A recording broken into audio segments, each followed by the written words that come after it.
Greetings everyone, thanks for tuning in to another episode of Heads Unboxing. In this video I will take you back to the past and tell you a little bit about myself. It was the year 1994 when I started reading comics again. And this is the one comic that made me do so, Iron Man number 309. I was out of town on a business trip, but in the evening I had nothing to do. When I went to the local train station I found this comic. I took it back to my hotel room and I was blown away. It was all about a superhero fighting a robot who had stolen his body. What else could you wish for? And on the last pages was another big guy called War Machine. From that day on I started reading and collecting Iron Man comics, and I haven't stopped. It's been 26 years. It was only a few months later when Iron Man came to the TV. Yes, sure, he was only animated, but I didn't care much. Some of the stories were cheesy, but again, I didn't care. And then the first wave of action figures were released, from the so-called Marvel Action Hour. At first, these figures were not available in Germany, but I knew I had to get them. I was probably the biggest Iron Man fan on the planet. And this is my collection today. To get the first two figures, I had to drive to a specialized dealer who was willing to import toys from the US. It took me 1.5 hours to get there, and I bought my first Iron Man and first War Machine. And then again I needed 1.5 hours to get back home. But it was worth it. For me it was the beginning of something big. And now, many years later, I'm making YouTube videos about it. Just keep in mind, when I bought these figures, YouTube wasn't even founded. Back in the days, these figures were amazing, because you could remove some of the armor parts and switch it with other figures. So you could basically customize your own Iron Man. The more figures you had, the more you could customize. For a kid's toy, this is a great idea. But sadly the quality wasn't that high.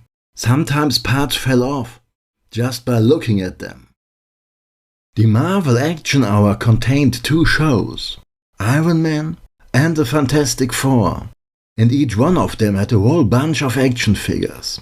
Also on TV was Spider-Man, the animated series, who had action figures of the same style and size. It was a great time to be a kid.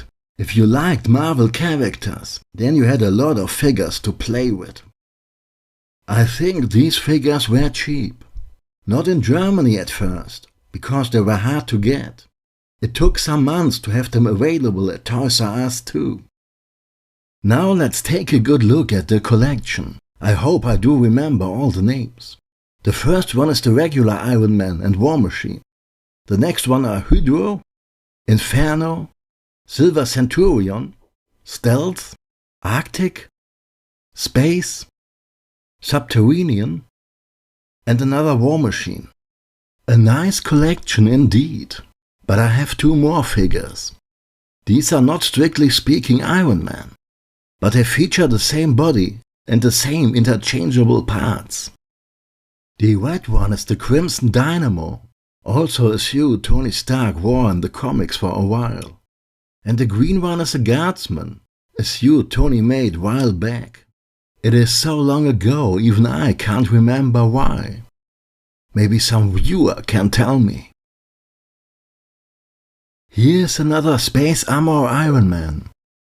It is still sealed. Yes, this is what it looks like when you get them.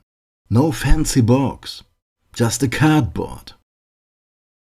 If you like these kind of figures, and you want to collect them yourself, there's not much holding you back.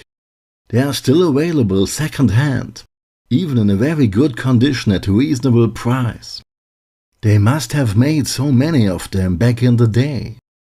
And I just realized, the Silver Centurion is called Hologram here.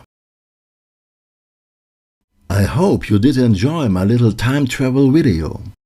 If you did, please leave a like and don't forget to subscribe.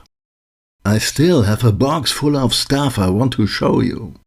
So join me in the next video.